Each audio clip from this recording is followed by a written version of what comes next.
we take 20,000 breaths a day. These breaths are either a reflex, something that keeps us alive, or we can bring our awareness to the breath and change its pattern or depth. Maybe you've become aware of your breathing now. What's important to remember is that breathing is so much more than just the breath entering our lungs. The breath utilizes the whole body. In fact, it can have an impact on many of the various systems in our body, such as the nervous system, the cardiovascular system, and new research is even saying that it has the ability to impact the immune system. And breath not only has an impact on the physical body, but also the subtle body too. So things like our mind, emotions, and our awareness. So both singing and yoga require us to explore our breath and cultivate efficient breathing mechanics, and as a result, can actually change our biochemistry. Last episode, we discussed how yoga can benefit your singing practice as a whole. In this episode, we are taking a deep dive into yogic breathwork, or pranayama. What is pranayama, and how can it be utilized to help our singing and level up our self-care practice?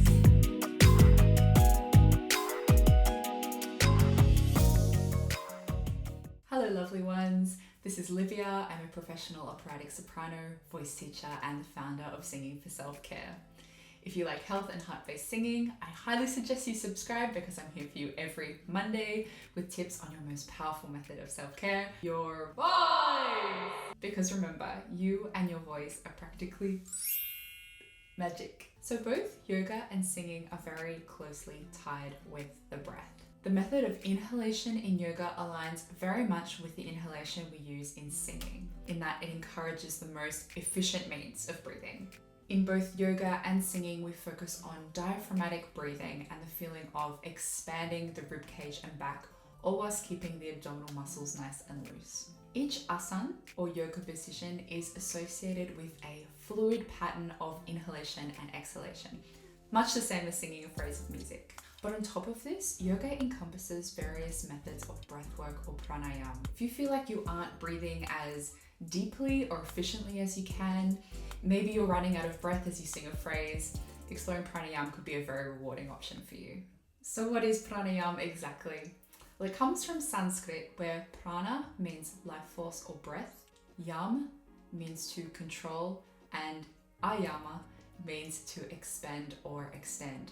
So in essence, when we practice pranayama, we're talking about exploring and extending the breath. In the Patanjali Yoga Sutra 2.49, which is a classical yoga text, it says this. Now, I'm not even going to try and pronounce this because it's in a very ancient style and no one talks like this anymore, but it translates in English a little bit like breaking the normal flow of breath. Now, what's important to remember is that our normal is no longer particularly healthy. With modern lifestyles consisting of a lot of sitting, the majority of us have lost our connection with truly deep and efficient breath. With a good breath, you will feel your stomach expand as well as the intercostal muscles or ribcage during inhalation. Even as a singer, I myself have felt like my intercostal muscles are not expanding as much as they once were since I moved all of my work online since the pandemic, and I am sitting for most of the day. So this is the big thing I'm working on as I explore the benefits of yoga. Pranayama, by its very definition, is a great way to shake up our normal breathing patterns and direct us towards a healthier normal. I've had an absolute blast researching and practicing yoga this past month, but a true deep knowledge of yoga only comes with a lot of time and practice, something which I have definitely not yet achieved. So I called upon the expertise of the wonderful Eloise Sant. Eloise and I met back in 2017 in Graz in Austria, where we were studying at the American Institute of Musical Studies. So she's an 800-hour certified Yoga Mukti yoga and 300-hour certified Yoga Alliance teacher, as well as a gorgeous soprano who originally from Utah studied at the San Francisco Conservatory of Music, and now she lives in New York. And there she is running Breath Incorporated New York. Eloise very kindly agreed to share some of her knowledge of pranayama with us, how yoga has impacted her life and her singing, and any advice for any singers who are interested in exploring yoga. In particular, before our meeting, she suggested that I do 5 rounds of nadi shodhana, 15 kapalabhati, and slowly trying to get to 30 if possible, and 10 sama vritti daily. Now, if you have no idea what that means, don't worry, we'll look at them soon. I noticed when I really started committing to a regular practice that my breath was just more connected to my body, and I was more in my body when I was singing. My voice was more open. Not to say that it was darker, but it was more open and freer. But when I really started practicing actually pranayama regularly, I noticed that I had a greater sense of what a piece or specific repertoire required from me in terms of breath. I really liked this comment that Eloise made about her sound becoming more open and having a deeper resonant quality. So I use this wine glass analogy with my students. So when we are experiencing muscular tension as we sing, it's a little bit like holding the wine glass by the body and then trying to get it to make a sound. When there's no unwanted tension in our body, things are much more free to resonate. But the benefits of yoga don't just stop at the physical body when it comes to singing. It affects the subtle body too. Things like our thoughts and our emotions. And I'm sure that so many of you singers out there definitely feel like you can be a little bit too much in your head sometimes. I think that it is really beneficial for a self-care practice because it can help you get out of your own head, especially meditation. I'm a thinker, so anytime that I'm able to turn my mind off for a little bit, and not that meditation is turning my mind off, but it's a little it provides me a momentary place where I can just let my mind do its work and just observe, and it leaves me more present for the rest of my day. And the physical practice is beneficial for a self-care routine because it can help you be more in touch with your body. This concept of being present and having a heightened sense of body connection is something that will continue to come up throughout this series. And it's important that we start to look at it here at the start when we're looking at the breath, which is the fundamental part of not just singing and yoga, but life itself. Breath is entirely connected with our subconscious, especially as breathing is a reflex. When we are stressed, our breath becomes shallow and short. If we're shocked or surprised, we feel the breath rush into our chest. And conversely to this, if we are deeply relaxed or asleep, the breath pattern changes. The breaths become slower and deeper, and we may move more easily into a breathing that is more diaphragmatic in nature.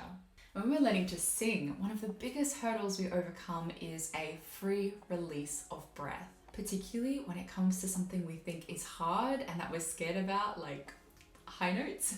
So when we're fearing something, there is a stress response and we naturally want to breathe in a shallower fashion, and our muscles will want to start to tense up. We may hesitate and hold the breath as we gather our thoughts or in this moment of panic. The catch-22 here is that things like high notes need a lot of support and breath flow, and the only way to do that is to completely surrender to the flow of breath. Just detach from the outcome and go for it. Breathe out and completely let go.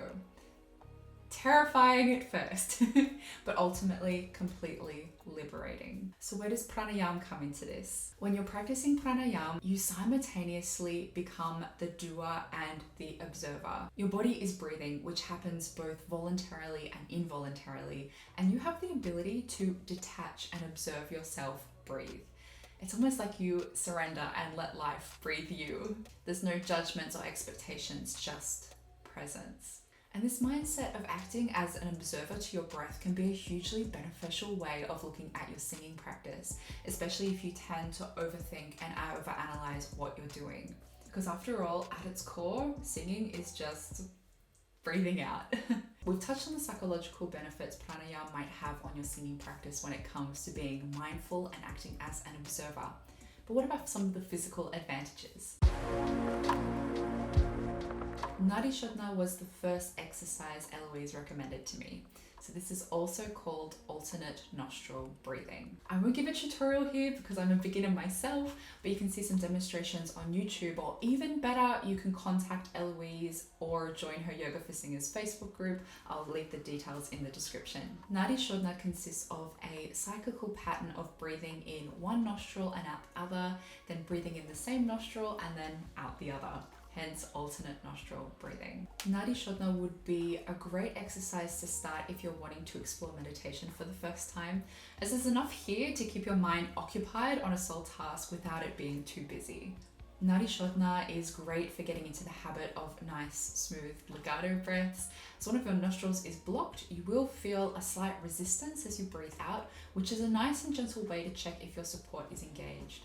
So this would be a wonderful exercise to include if you feel you have the tendency to interrupt the flow of breath as you're singing, if you're trying to improve your legato line, or you want to find a nice engagement between breath flow and this flexible resistance sensation of support before you start vocalizing.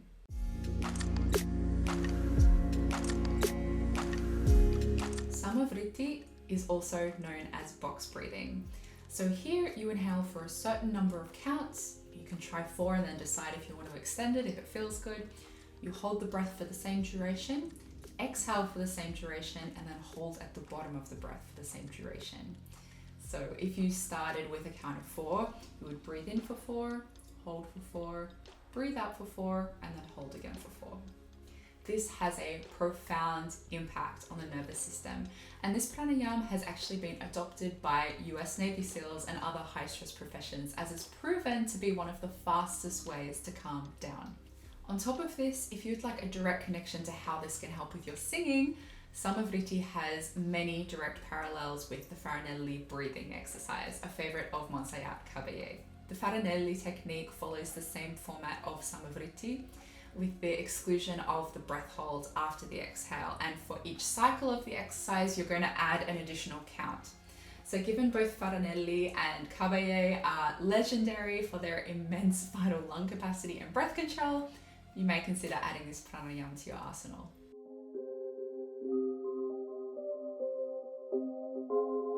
Kapalabhati is also known as the breath of fire.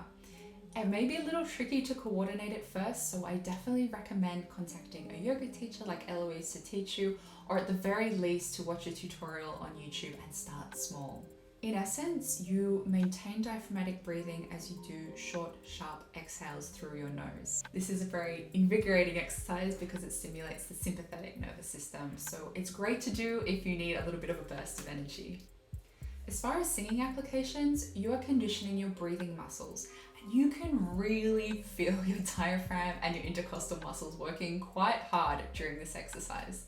I personally found that after about a week of doing this, that I was able to extend how long I was able to do the exercise. I was fatiguing much less quickly, and I was managing my breath a lot better. And then I sung through a piece with coloratura, and my breath was fire. So I'm a spinto soprano, so coloratura does not really come easily to me at all. It's something that I really have to work at. But this really helped, and it wasn't that I was aspirating each note, so feeling like ha ha ha ha ha ha ha, but rather with the little kicks you need to re-energize your support in the coloratura, I wasn't fatiguing on them as easily. Given how you're working the diaphragm in this exercise, it's not just things like coloratura that will improve, but also when you sing long lyric lines as well.